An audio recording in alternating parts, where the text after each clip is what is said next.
Hello everyone, welcome to సువర్ణ ద్వీపం. ఈ వీడియోలో మీకు నేను ఒక ఇంట్రెస్టింగ్ స్టోరీని షేర్ చేస్తున్నాను.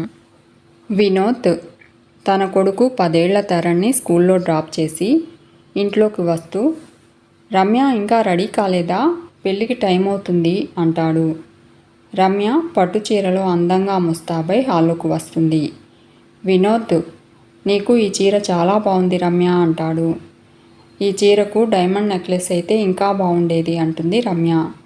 వినోద్, ఉన్న దాంతో సంతోషపడకుండా మీ ఆడవాళ్ళు లేని దాని గురించి ఆలోచిస్తూ విచారిస్తూ ఉంటారు అంటూ డోర్ లాక్ చేసి కార్ దగ్గరకు వస్తాడు వినోద్.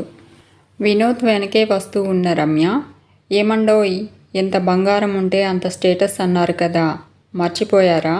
ఈసారి మన వెడ్డింగ్ యానివర్సరీకి నాకు డైమండ్ నెక్లెస్ ప్రజెంట్ చేస్తానని మాటిచ్చారు, గుర్తుందా అంటూ కారులో కూర్చుంటుంది రమ్య. నేను మర్చిపోయినా నువ్వు గుర్తు చేస్తావు కదా అంటూ కారు స్టార్ట్ చేస్తాడు వినోద్. వినోద్ రమ్యతో పెళ్లి జరిగాక జాబ్కి రిజైన్ చేసి బిజినెస్ స్టార్ట్ చేస్తాడు. ఊహించని విధంగా బిజినెస్ లాభాల బాట పడుతుంది. వినోద్ తన లక్కీ చార్మ్ రమ్య అనుకుని రమ్యకు ఏ లోటు రానివ్వడు. వారికి ఒకే ఒక కొడుకు తరణ్ని క్రమశిక్షణతో పెంచుతూ ఉంటారు. అలా వారి జీవితం ఆనందంగా సాగిపోతూ ఉంటుంది. రమ్య, వినోద్ ఫంక్షన్ హాల్ దగ్గర కారు దిగి లోపలికి వెళ్తూ ఉంటారు. ఒక బాబు హడావిడిగా పరిగెత్తుతూ రమ్యకు డాష్ ఇస్తాడు. వినోద్ ఆ బాబును గుర్తుపట్టి, అరే విష్ణు, నువ్వేంటిక్కడ అంటాడు. విష్ణు, మా మామయ్య పెళ్ళికి వచ్చామంకుల్ అంటాడు. వినోద్ రమ్యతో, మన తరణ్ క్లాస్మేట్ విష్ణు మన పక్క వీధిలోనే ఉంటాడు అంటూ రమ్యకు పరిచయం చేస్తాడు. రమ్య విష్ణుతో, అవును విష్ణు, అంత హడావిడిగా ఎక్కడికి వెళ్తున్నావు అని అడుగుతుంది. విష్ణు తన చేతిలో ఉన్న కవర్ చూపెడుతూ, స్వీట్స్ ఆంటీ, పాపం బయట ఒక అబ్బాయి ఆకలిగా ఉందని ఏమైనా తినేందుకు పెట్టమని అడుగుతున్నాడు, అందుకే ఇవి తీసుకుని వెళ్తున్నాను. మా మమ్మీ చూస్తే కోప్పడుతుంది అంటూ, అదిగో మా మమ్మీ వచ్చేస్తుంది అని చెప్పి విష్ణు బయటకు పరిగెత్తుతాడు. విష్ణు వెనకే, విష్ణు ఆగు అంటూ విష్ణు తల్లి వెళ్తూ ఉంటుంది. రమ్య, ఇంకా నయం, మనం తరణ్ని తీసుకుని రాలేదు, లేదంటే నేను కూడా వాడి వెంట పరుగులు పెట్టాల్సి వచ్చేది. పిల్లలను ఇలాంటి ఫంక్షన్స్కి తీసుకొస్తే వాళ్ళను కంట్రోల్ చేయడం చాలా కష్టమండి అంటూ వినోద్తో పాటు ఫంక్షన్ హాల్ లోపలికి వెళ్తుంది. పెళ్లిలో భోజనాల దగ్గర రమ్య పక్కనే ఒక పెద్దావిడ కూర్చుంటుంది. ఆమెకు వడ్డించిన స్వీట్సు, గారెలు తన కర్చీఫ్లో చుట్టి బ్యాగ్లో పెట్టడం చూసిన రమ్య తన అత్తగారిని గుర్తు చేసుకుంటుంది. ఆవిడ కూడా ఇలాగే చేస్తుంది. అవి ఇంటికి తీసుకెళ్ళి పిల్లలకిచ్చేది. చూసే వాళ్ళ దగ్గర ఎంత పరువు తక్కువగా ఉంటుందో వీళ్ళకి ఎంత చెప్పినా అర్థం కాదు అని అనుకుంటుంది రమ్య. ఇక ఇంటి దగ్గర ఉగాది పండుగ రాబోతుందని ఇల్లు శుభ్రం చేస్తూ ఉంటుంది రమ్య. వాడకుండా ఉన్న వాళ్ళ కుర్చీని బయటపెట్టి పని మనిషిని శుభ్రం చేయమంటుంది. పని మనిషి ఆ కుర్చీ శుభ్రం చేస్తూ ఉంటుంది. ఆ రోజు సెలవు కావడంతో ఇంట్లోనే ఉన్న తరణ్ ఆ కుర్చీ చూసి భలే ఉంది అంటూ ఆ కుర్చీ ఎక్కి కింద పడతాడు. రమ్య ఇంట్లో నుంచి పరిగెత్తుతూ తరణ్ దగ్గరకు వచ్చి తరణ్ని పైకి లేపి, చూడకుండా ఎక్కేయడమేనా అంటూ కోప్పడుతుంది. తరణ్ ఆ కుర్చీకి ఒక కాలు విరిగిపోయి ఉండడం చూసి, మమ్మీ, ఈ కుర్చీ పనికిరాదా అని అడుగుతాడు. రమ్య, ఈ కుర్చీ మీద మీ తాతగారు కూర్చునేవారు, ఆయన పోయాక స్టోర్ రూమ్లో పడుంది అని చెప్పి రమ్య లోపలికి వెళ్ళిపోతుంది. తరణ్ హడావిడిగా విష్ణు ఇంటికి వెళ్ళి వాళ్ళ ఇంట్లో పనిచేస్తున్న కార్పెంటర్ని తీసుకుని వచ్చి ఆ కుర్చీ చూపెట్టి తన చిన్నప్పటి సైకిల్ చక్రాలను ఇచ్చి ఆ కుర్చీకి అమర్చి చక్రాల కుర్చీగా మార్చమంటాడు. ఆ కార్పెంటర్ ఆ కుర్చీని చక్రాల కుర్చీగా మార్చుతాడు. ఇంతలో విష్ణు కూడా అక్కడికి వస్తాడు. విష్ణు, తరణ్ ఆ చక్రాల కుర్చీని తోసుకుంటూ రోడ్డుకి అవతల వైపు అడుక్కుంటున్న కాళ్ళు లేని భిక్షగాడు దగ్గరకు వెళ్తూ ఉంటారు. ఆ హడావిడికి ఇంట్లో ఉన్న రమ్య బయటకు వస్తుంది. తరణ్, విష్ణు ఇద్దరూ ఆ భిక్షగాడిని పైకి లేపి చక్రాల కుర్చీలో కూర్చోబెడుతూ ఉంటారు. రమ్య జరిగింది అర్థం చేసుకుని అవాక్ అవుతుంది. ఆ భిక్షగాడు చల్లగా ఉండండి బాపు అని చెప్పి ఆ చక్రాల కుర్చీని ఎట్టుకుంటూ వెళ్తూ ఉంటాడు. అతని కళ్ళల్లో సంతోషం స్పష్టంగా కనపడుతుంది. రమ్య అప్పుడప్పుడు ఆ భిక్షగాడికి రాత్రి మిగిలిన అన్నం పెట్టి తనేదో అతన్ని ఉద్ధరించేస్తున్నట్టు ఫీల్ అయ్యేది. వయసుకు మించి ఆలోచించి ఒక మంచి పని చేసిన వాళ్ళిద్దరినీ ఏమీ అనాలనిపించలేదు. కానీ రమ్య సమస్య అది కాదు. వినోద్ తండ్రి జ్ఞాపకంగా భద్రంగా దాచుకున్న ఆ వాలు కుర్చీ మాయమైందని తెలిస్తే వినోద్ రియాక్షన్ ఎలా ఉంటుందా అని భయపడుతుంది. ఒకసారి నా పొరపాటు వల్ల కుర్చీకి కాలు విరిగిందని కొట్టినంత పని చేశాడు, దేవుడా నీదే భారం అని అనుకుంటూ ఉంటుంది రమ్య. విష్ణుని ఇంటికి పంపించి ఇంట్లోకి వస్తున్న తరణ్ని పిలిచి, రేయ్ చెప్పకుండా ఎందుకు ఇలా చేశావు అని అడుగుతుంది. తరణ్ సారీ మమ్మీ అంటాడు. చెప్తే ఒప్పుకోవు కదా మమ్మీ, అందుకే చెప్పలేదు అంటాడు. కానీ ప్రతిరోజు ఆ తాత పాక్కుంటూ పోతూ ఉంటే ఆ తాతకు చాలా గాయాలవుతున్నాయని ఇలా చేశాను మమ్మీ అంటాడు.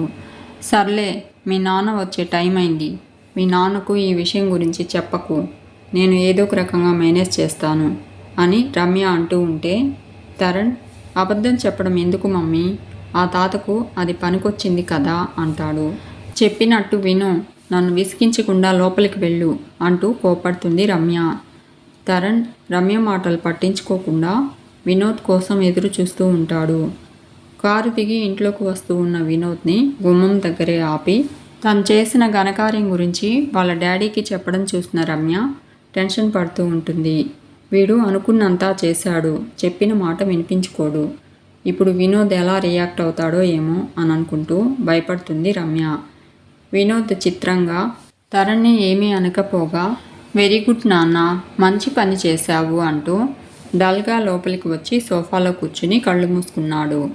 రమ్య వినోద్ నుదుటి మీద చేయి వేసి సారీ అండి అంటుంది. వినోద్ కళ్ళ వెంట నీళ్లు చూసి అయ్యో బాధపడుతున్నారా, సారీ అండి, వాడు అలా చేస్తాడనుకోలేదు, లేదంటే అసలు వాడిని ఆ కుర్చీని టచ్ చేయనిచ్చేదాన్నే కాదు అని రమ్య అంటూ ఉంటే వినోద్ వారిస్తూ నేను దీనికోసం బాధపడట్లేదు రమ్య, దారిలో ఒక యాక్సిడెంట్ చూశాను, ఒక పెద్ద ఆవిడ రక్తపు మడుగులో ఉంది, అందరూ ఆమెను చూస్తున్నారే కానీ ఒక్కరు కూడా ఆమెను హాస్పిటల్కి తీసుకుని వెళ్ళలేదు, నేను వచ్చేసరికి పాపం ఆమె కొన ఊపిరితో ఉంది, నేను కారులో ఎక్కించుకునేందుకు సాయం చేయమంటే ఒక్కరు కూడా ముందుకు రాకపోగా వద్దండి పోలీస్ కేసు అవుతుంది, మీరు ఊరుకోండి, 108కి ఫోన్ చేశాము, అంబులెన్స్ వస్తుందిలే అన్నారు, అంబులెన్స్ వచ్చేసరికి లేట్ అయ్యి పాపం ఆమె ప్రాణం పోయింది, ఆమెను సకాలంలో హాస్పిటల్కి తీసుకెళ్ళి ఉంటే ఆమె బ్రతికి ఉండేది, ఏంటో ఈ మనుషులు, సాటివారు చావు బ్రతుకుల్లో ఉన్నా మనకెందుకులే అనుకుంటారు, రేపు ఆ ప్లేస్లో వాళ్ళ అమ్మ ఉంటే వాళ్ళ పరిస్థితి ఏంటి అని ఒకసారి ఆలోచిస్తే ఈ మనుషులు ఇలా ప్రవర్తించరు అంటాడు.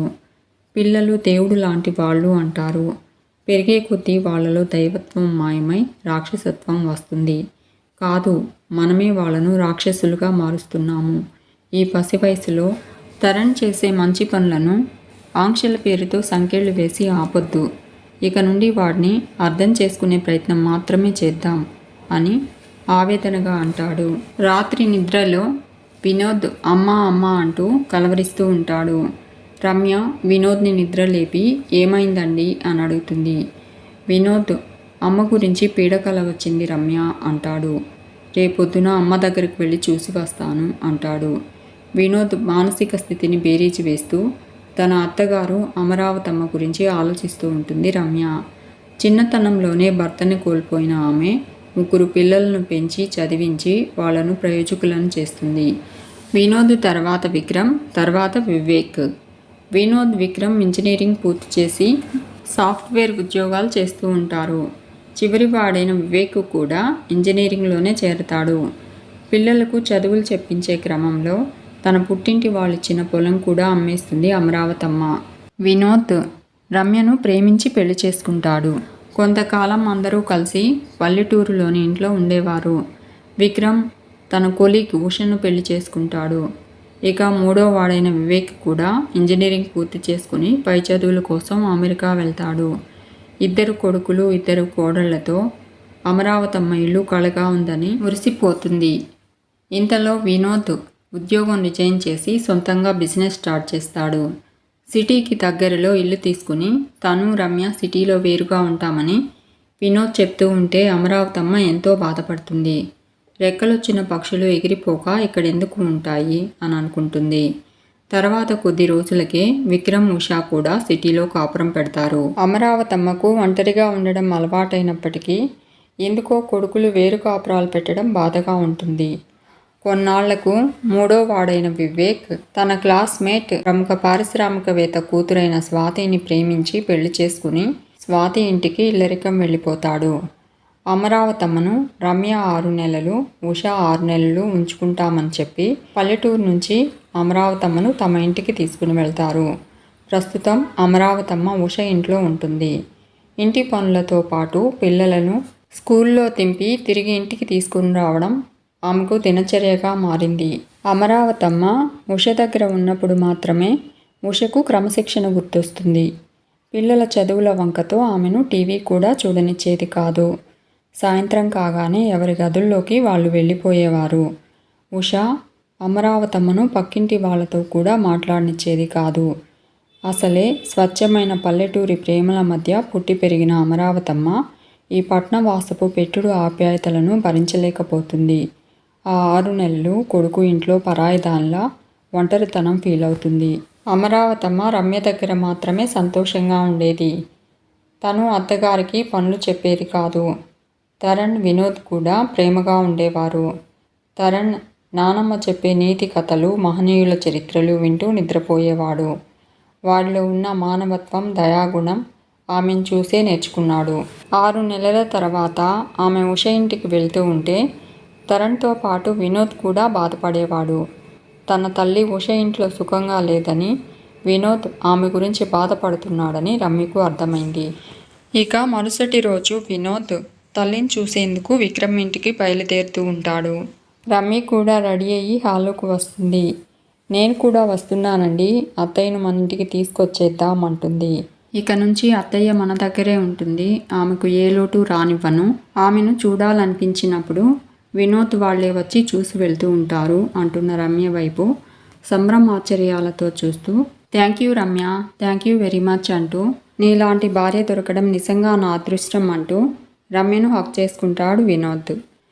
మీకు ఈ స్టోరీ నచ్చితే లైక్ చేయండి, షేర్ చేయండి. ఈ ఛానల్ని తప్పకుండా సబ్స్క్రైబ్ చేసుకోండి. Thanks for watching.